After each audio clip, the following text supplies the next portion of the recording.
أعوذ بالله من الشيطان الرجيم.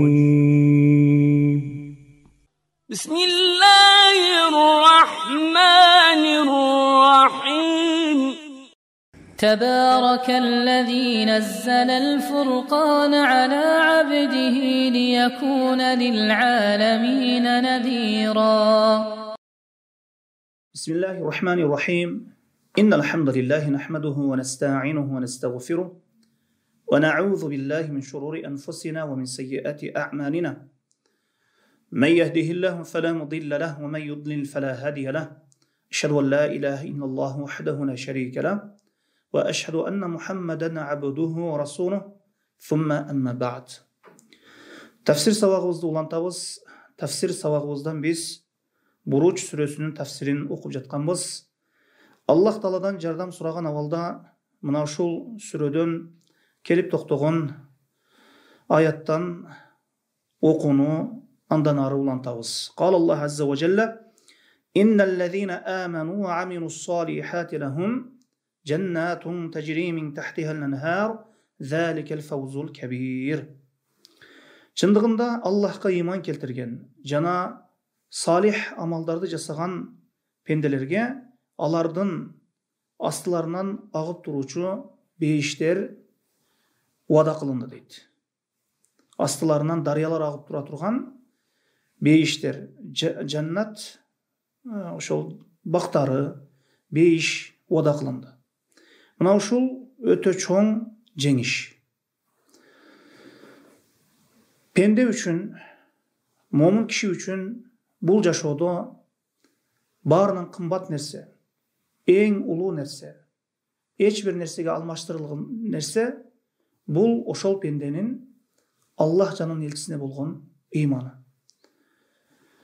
Аллах Таала Кур'анда айтат: "Я айюхаллазина аману тақуллаха хаққа туқатихи ва ла тамутунна илля ва антум муслимун." О Аллах Таалага ыйман келтиргендер, Аллах Тааладан чындап коркула жана бул дүйнөдөн мусулман абалда, муахид, жалгыз Аллахтын өзүнө гана сыйынган пенде болуп өткүлө дейт. Мына ошондуктан момун пенде үчүн ыйман бул баары нерседен жогору турат. Инналлазина аману, Аллахка ыйман келтиргендер. Эми биз ыйман келтиребиз, Аллахка ыйман келтиребиз. Бул ыйманыбыздын эң негизги түркүгү болуп саналат. Пайгамбарыбыз саллаллаху алейхи ва саллям: "Ыйман бул ан ту'мина биллахи ва малаикатихи ва кутубихи ва русулихи вал яумил ахир вал кадари хайрихи ва шаррихи." Ыйман бул Аллахка ыйман келтирүү, жана периштелерине ыйман келтирүү, жана элчилерине ыйман келтирүү, жана китептерине ыйман келтирүү, жана акырет күнүнө ыйман келтирүү, жана тагдырдын жаман жакшылыгына ыйман келтирүү. Эми биз алгач ыймандын 6 түркүгү бар деп айттык. Мына ушул нерсени баяндасак кыскача түрдө, биринчи ыйман келтире турган эң негизги, ошол ыйманыбыздагы эң негизги түркүк бул Аллахка ыйман келтирүү. Ан ту'мина биллах, Аллахтын рубубиятына, улухиятына, жана ал-асма ва сифаттарына, Аллах Таала жалгыз жаратуучу, рызкы берүүчү, өлтүрүүчү, башкаруучу Аллахтын рубубиятына ыйман келтиребиз. Аллахтын ысым сыпаттарына, Аллах Таала көрүүчү, угуучу, билүүчү, Аллах Таала ар-Рахман ар-Рахим, Аллахтын толук ысым сыпаттарына ыйман келтиребиз. Жана Аллахтын улухиятына, Аллах Таала ибадатта жалгыз татыктуу болгон зат, бир гана сыйынууга татыктуу болгон зат деп Аллахтын улухиятына ыйман келтиребиз. Андан кийин Аллахтын ошол периштелерине ыйман келтиребиз, периштелерге ыйман келтиребиз. Периштелер булар Аллахтын кызматкерлери болуп саналат. Ар бир периште өзүнүн кызматын, Аллах Таала тарабынан табышталган кызматты так өз ордунда аткарышат. Периштелердин ошол канаты бар экендиги Кур'ан-ы Керимде 2 канат, 3 канаттуу, 4 канаттуу периштелердин канаты бар экендиги баяндалган. Жана Аллах Тааланын түшүргөн китептерине ыйман келтиребиз. Аллах Таала өткөн пайгамбарларга дагы мына Торат, Инжил, Забур. Мына ушул китептерди түшүрдү, бирок мына ушул китептер өзүнүн заманындагы адамдар тарабынан өзгөртүлүп кетти. Мына акыркы китеп пайгамбар Мухаммад саллаллаху алейхи вассаламга түшкөн Кур'ани Карим. Мына ушул китеп кыяматка чейин эч бир өзгөрүүсүз барат. Анткени Аллах Таала Кур'ани Каримде бул китепти сактоону өз кепилдигине алып койгон. Инна нахну наззална зикра ва инна лаху лахафизун. Биз зикирди, Кур'ани Каримди биз өзүбүз түшүрдүк дейт Аллах Таала. Аны биз өзүбүз сактоочубуз дейт. Аллах Тааланын элчилерине, пайгамбарларына, элчилерине иман келтиребиз. Мына Адам алейхиссаламдан тартып, мына пайгамбарыбыз Мухаммад саллаллаху алейхи вассаламга чейин мына пайгамбарлар келди, элчилер келди. Мына Нух пайгамбар алгач пайгамбарлардан болуп, мына коомуну жалгыз Аллахтын өзүнө гана сыйынууга чакырды. Жана башка пайгамбарлардын баарысы ла илаха илlalloh мына ушул таухид калимасы менен, таухид сөзү менен келишти. Жана андан кийин акырет күнүнө иман келтиребиз. Акырет күнүнө иман келтиребиз. Тозок, бейиш, өлгөндөн кийинки кабыр жашоосу, кыяматтагы эсеп, тараза, ошол көзүбүздөн кайып болгон ошол акырет күнүнө иман келтиребиз. Жана тагдырдын жаман жакшылыгына иман келтиребиз. Тагдырда ар бир инсандын жаман жакшылыгы мына ушул дүйнөдө болуп өтө турган бардык иштер жазылынган тагдырда. Ошондуктан инналлазина аману момун пенде үчүн иманына амал кылуу эми ошол пендеден талап кылынат. Инналлазина аману качан иман толук болот? Качан пендеде иман толук болот? Качан ва амилус салихат ошол иманына амал кылганда. Ошондуктан иманды кээ бир адамдар доо кылат, бирок амал жок. Мен имандуумун деп намаз окубайт, мен имандуумун деп орозо тутпайт, мен имандуумун деп мүмкүнчүлүгү боло туруп ажылыкка барбайт. Бул ошол пенденин иманы толук деп эсептелинбейт. Кур'ани Каримде мына иман сөзүнөн кийин дайыма амилус салихат амал сөзү келет. Мындайча айтканда инсан качан пенденин иманы толук болот, Аллах жанын элчисине болгон иманы толук болот, ошол иманына амал кылганда.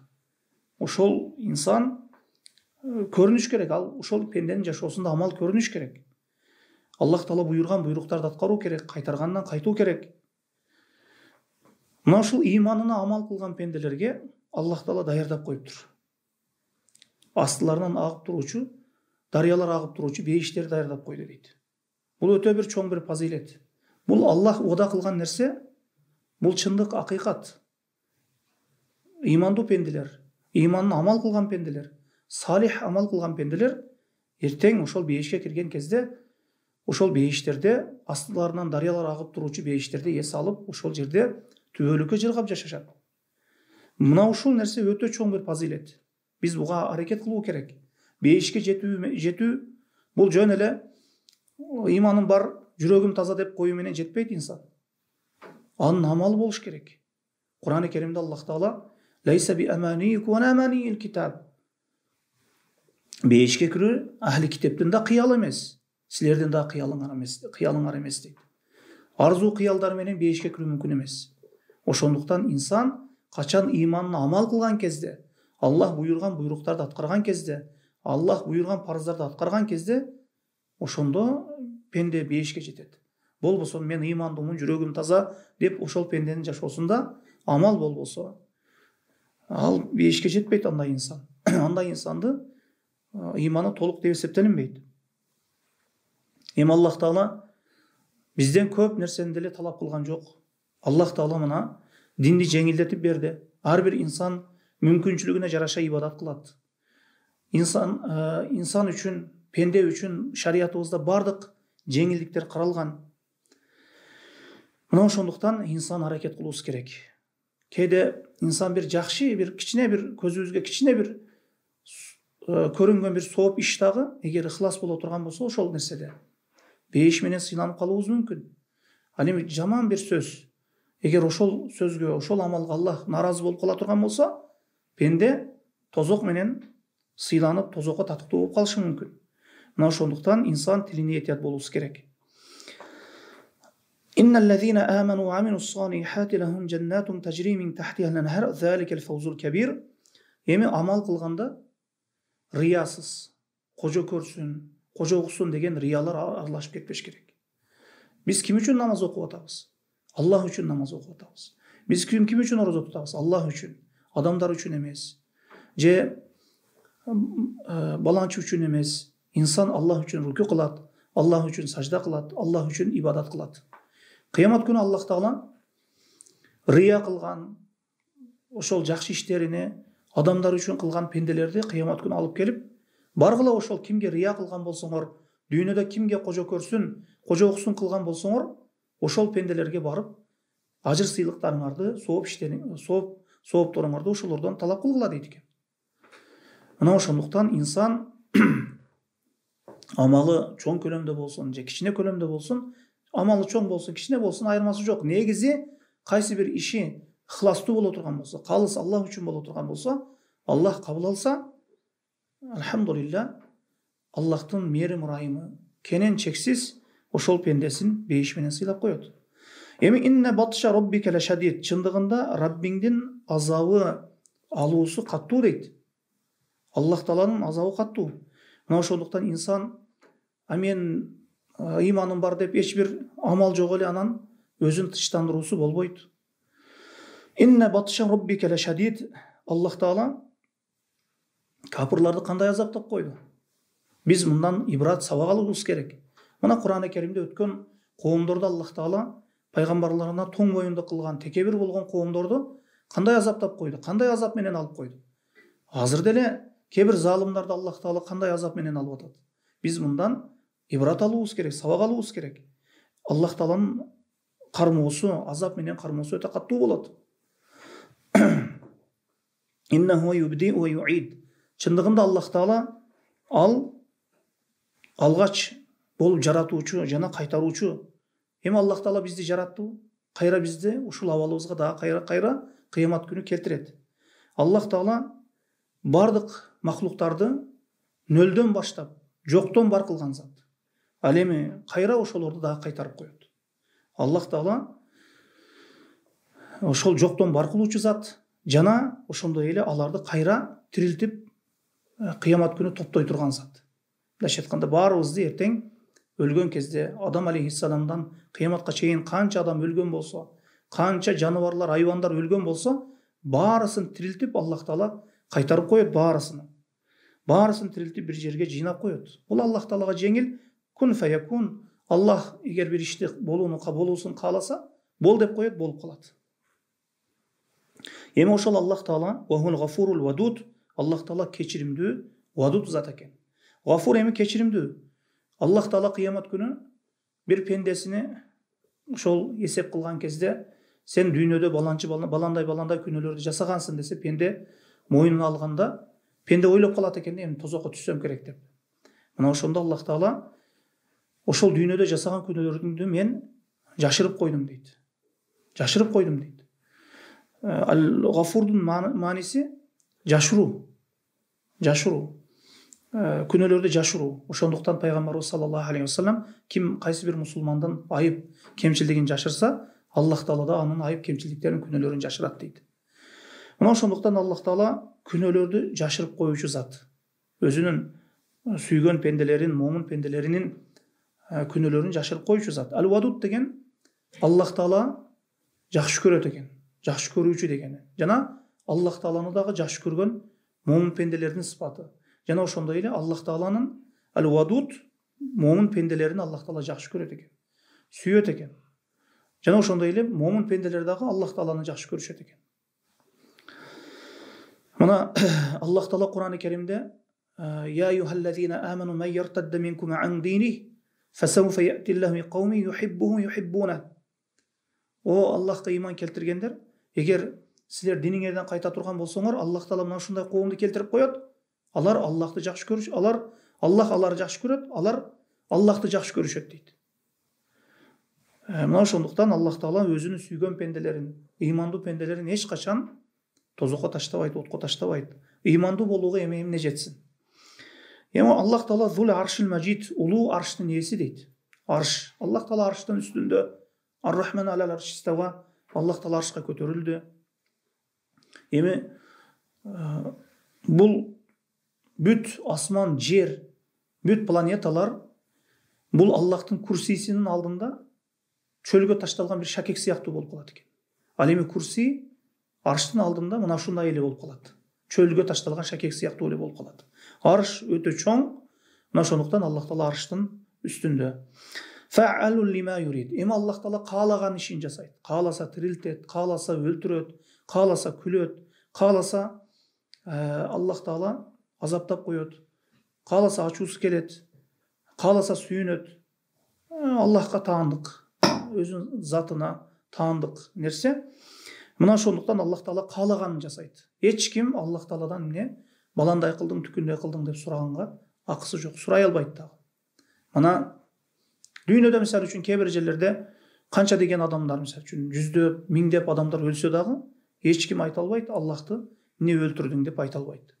Мына ошондуктан эч ким Аллах Таалага сурак кое албайт. Эмне үчүн муну жасадың, же эмне үчүн баландай нерсени жасабадың деген. Мына ушундай нерселер Аллахка коюлунбайт. Аллах Таала суралбайт. Кайра махлуктар, пенделер суралат. Фа'алун лима юрид. Ошондуктан Аллах Таала каалаганын жасайт.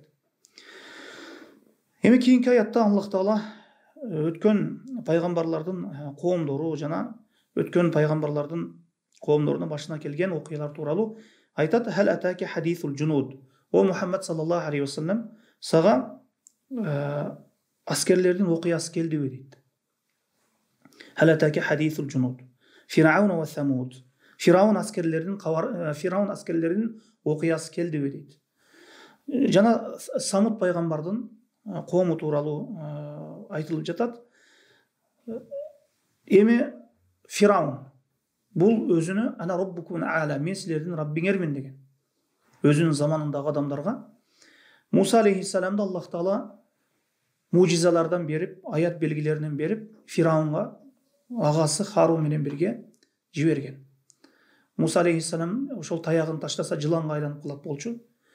Жылан сыяктуу болуп калат болчу. Жана чөнтөгүнөн колун чыгарса, колу жалтырайт болчу. Мына ушул аят белгилерди алып Фираунга баргын деген. Ал чектен аябай чыгып кетти деген. Чектен чыгып кетти. Ал өзүнү Кудаймын деп жарыялады. Кудаймын деп айтып атат. Адамдарды өзүнө сыйындырып атат деп. Анан Муса алейхиссалам келди. Фираунду кайтарса, кайтпады. Ла илаха иллаллахка дават кылды. Кабыл албады. Мына ошондо сыйкырчылардын баарысын жыйнап келди. Сыйкырчылар жиптерин ташташты. Жанагы жылан сыяктуу болуп эме кылганда жана Муса алейхиссаламга берилген аят белгилер таягы жылан болуп, анан жанагы сыйкырчылардын жиптерин жутуп койду. Анан Фираун бул силерди сыйкырлап жатат Муса деп, мына ошондо дагы Муса алейхиссаламды жокко чыгарды.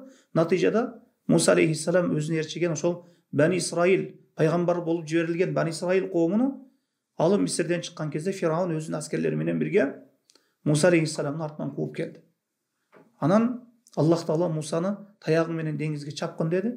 Анан деңиз экиге бөлүнүп, ошол деңиз ошол ортосу бөлүнүп, мындайча айтканда өтүүгө ыңгайлуу болуп, анан Муса алейхиссалам өзүнүн коому менен өтүп кетти.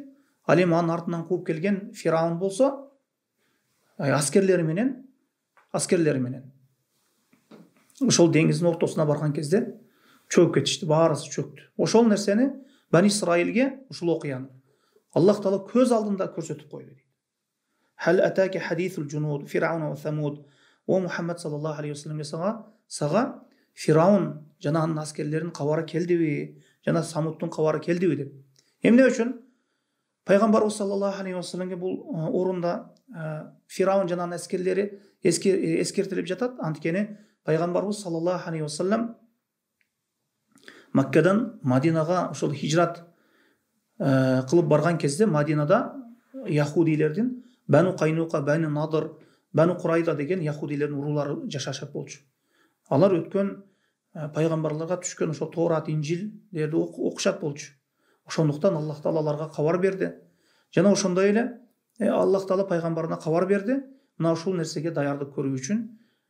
Анткени яхудилер келип пайгамбарыбыз саллаллаху алейхи ва саллям менен кээде тартышып кетишчү.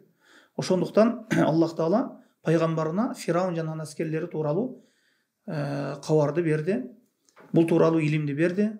Тарыхта алардын башына эмне балелер түшкөндүгүн, пайгамбарына кандай мамиле жасагандыгы мына Кур'ан-ы Керимде бир нече аяттарда Муса алейхиссаламдын кабары жана Бани Исраил тууралуу өтө көп айтылган. Пайгамбарлардын ичинен эң көп кыссалар баяндалган ушул Муса алейхиссалам жана анын коому Бани Исраил тууралуу көбүрөөк баяндалган. Мына Бакара сүрөсүн окуй турган болсок дагы Бакара сүрөсүндө Муса алейхиссалам жана Бани Исраил тууралуу, яхудилер тууралуу өтө көп айтылган. Эми Самуд коому, Аллах Таала Самуд коомундагы сынады. Бир төбө Аллахтын төбөсү болчу. Эми ушу Нақатулла деп айтылат. Кур'ан-ы Керимде Аллахтын төбөсү деп Аллахка нисбат берилет. Анан Аллах Таала ушул Самуд коомундагы бир төбө менен сынады. Бир күн төбө суудан ичет. Анан бир күн Самуд пайгамбардын коому суудан иче турган, бир булактан иче турган болгон. Анан жанагы коом төбөнү союп жиберишти бир күн. Анан чектен чыгышты, кылмышкер болушту. Натыйжада Аллах Таала аларды жер силкинип, жер титирөө болуп, аларды жутканын жутуп кетти. Ушундай жер силкинип, талкаланып жок болушту. Ошол төбөнү союп жиберген, Аллахка капыр болгон Самуд пайгамбардын коомундагылар. Балиллазина кафару фи такзиб. Балким капырлар мына ушул нерселерди көрүп дагы жалганга чыгарышты дейт. Фираунун коому дагы, Самудтун коому дагы Аллахтын төбөсү болбосун. Ошол нерсени көрсөтүп койду Аллах Таала. Көздөрүнө бул Аллахтын төбөсү тийбегиле деп. Бир күн силер ичкиле суудан, булактын суусунан. Бир күн силер ичкиле, бир күн төбө ичсин деп Аллах Таала көрсөтүп койду. Мына ушул нерсени сактайбы же сактабайбы, ушул сыноого чыдабайбы? Жана Фираунун коомуна дагы Аллах Таала алгач бакаларды жиберди, бака басып кетти. Төшөгүн ачса дагы бака, казанын ачса дагы бака, кийимин кийсе дагы бака, бүт бака басып кеткен. Жана бит басып кеткен. Жана чегирткелер басып кеткен. Фираун талкалануусунан, ошол азапка жолугуусунан алдын, жок кылынуусунан алдын. Аллах Таала мына ушундай аят белгилерин жиберди. Ушулар иманга келип калабы деп. Аллах Таала өзүнүн аят белгилерин жиберет. Бул капырлар токтойбу, бул залымдар залымдыгынан токтойбу деп. Бирок токтобойт. Алар эмне? Натыйжада жалганга чыгарат ушул аят белгилерди. Анан натыйжада Аллах Таала аларды Аллах ми вараи мухит, Аллах Таала аларды ар тараптан урап алат. Аллах Таала алардын иштерине, алардын кылып жаткан бүт хила амал көйлүктөрүн Аллах Таала урап алат. Аллах Тааладан эч бир нерсе жашыруун эмес. Аллах Тааладан эч ким качып кутула албайт. Бал хува Кур'анун мажид. Балким бул Кур'ан-ы Керим, Кур'ан-ы Керимдин улуулугу тууралуу баяндалып жатат. Бул улуу Кур'ан дейт. Бул улуу Кур'ан. Кур'ан биз үчүн эң чоң бир немат. Биз үчүн берилген, Мухаммад саллаллаху алейхи вассалам үммөтү үчүн берилген, жана адам баласы үчүн акыркы түшкөн китеп мына ушул Кур'ан-ы Керим эң улуу немат. Биз муну окушубуз керек, ой жүгүртүүбүз керек. Кур'анды дайыма окуй беришибиз керек. Окуй берсек, түшүнүп кетебиз. Мына ушул Кур'ан мыйзамы менен, Кур'ан жолу менен жашообуз керек. Кур'ан эч бир өзгөрбөгөн, бир тамгасы, бир харакаты өзгөрбөгөн китеп. Эгер кимдир бирөө Кур'анды бир тамгасын же бир харакатын өзгөрүүгө аракет кылса, ислам ааламында пайгамбарыбыз Мухаммад саллаллаху алейхи вассалам үммөтүндө бир эле жаш эле бала ошону түздөп, оңдоп коет. Анткени бизден 7 жашынан 70 жашына чейин бул ислам үммөтүндө Кур'ан-ы Керимди жатка билгендер бар. Карылар аябай көп.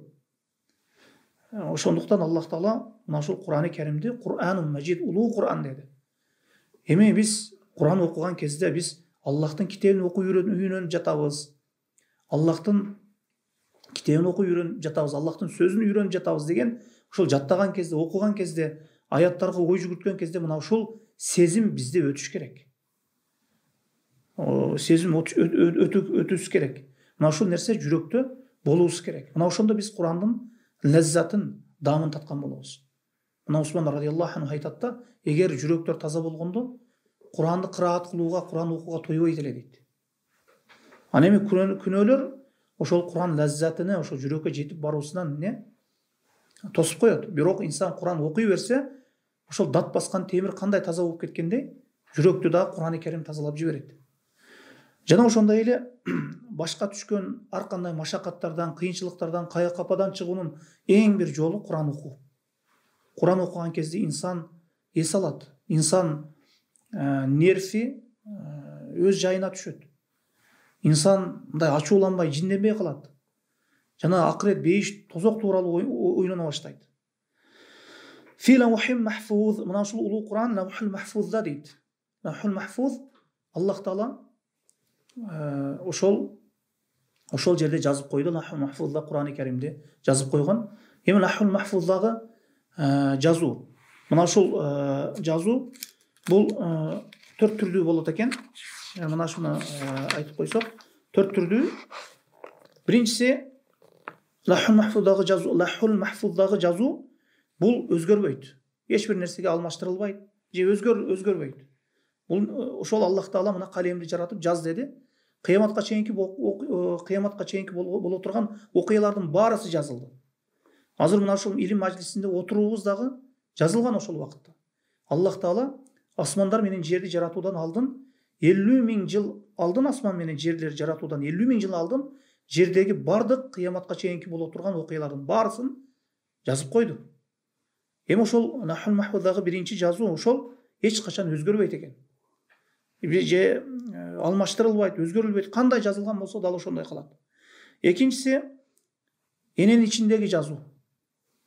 Мындайча айтканда эненин ичинде бала пайда болгон кезде периште 120 күндөн кийин келип, анын рух үйлөп, анан рызкысы, ажалы, бактылуу же бактсыз болуусу, жана амалдары, рызкысы, ажалы, амалы, жана бактылуу же бактсыз болуусу жазып коет.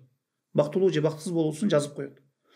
Ал эми үчүнчүсү бул 1 жылдык нерселер жазылат. Мисалы үчүн жыл сайын мына Кадыр түндө 1 жылдык окуялар жазылат. Лаухул махфуздан алынып 1 жылдык боло турган окуялар, бир Рамазандан кийинки Рамазанга чейинки боло турган дүйнөдөгү окуялардын баарысы жазылат. Ал эми 4-үнчүсү күнүмдүк жазуу болот. Күн сайын бизди амалдарыбызды периштелер жазып турат. Мына жогорку үчөөсү амалдан мурда жазылып коюлган. Амал кылуудан мурда жазылып коюлган. Ал эми 4-үнчүсү күнүмдүк жазуу, бул периштелер күн сайын адамдардын кылган жакшы жаман иштерин жазып коет. Жана айтпадыкпы да кираман катибин я'ламуна ма таф'алун. Ва инна алейкум хафизин. Силердин үстүңөрдөн күзөтүп тура турган периштелер бар. Кираман катибин, ушундай жазып тура турган периштелер бар. Я'ламуна ма таф'алун, силер эмне кылып жатканыңарды билишет дегени. Мына ушул алгачкы 3 жазуу, ошол биринчи жазуу, ошол лаухул махфуздагы жазуу өзгөрбөйт. Экинчиси эненин ичиндеги жазуу 120 күн болгондон кийин периште жиберилет. Анан ошол периште ошол пенденин рызкысын, ажалын, амалын жана бактылуу же бактсыз болуусун жазып коет. Мына ушул үчөөсү амалдан мурда жазылып коюлган. Ал эми кийингиси күнүмдүк жазуу, биздин амалдарыбызды периштелер жазып турат. Бул амалдан кийин, пенде амал кылып бүткөндөн кийин анын амалдарын ошол китеп кылып жазып коюшат. Ошондуктан кыямат күнү икра китабака кафа би нафсика al-yawma alayka hasiba.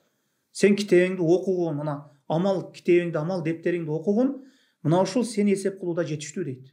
Аллах Таала кыямат күнү пендени өзүңдү өзүң эсеп кыл дейт экен. Пенде ошол колуна китебин алган кезде бүт амалдары жазылган болот. Бул пенде кыямат күнү өзүн өзү эсеп кылуусу бул адилеттүүлүктүн эң туу чокусу болуп саналат. Эң адилеттүү зат Аллах Таала. Мына ошондуктан Аллах Таала оку китебиңди, өзүңдү өзүң эсеп кыл дейт экен кыямат күнү. Мындан өткөн адилеттүүлүк барбы? Мына ушул кыскасы, Аллаху алам, саллаллаху аля Мухаммадин ва алейхи ва сахбихи ва саллам. Субханака Аллахумма ва бихамдика, ашхаду ан ла илаха илля анта, астагфирука ва атубу илейк.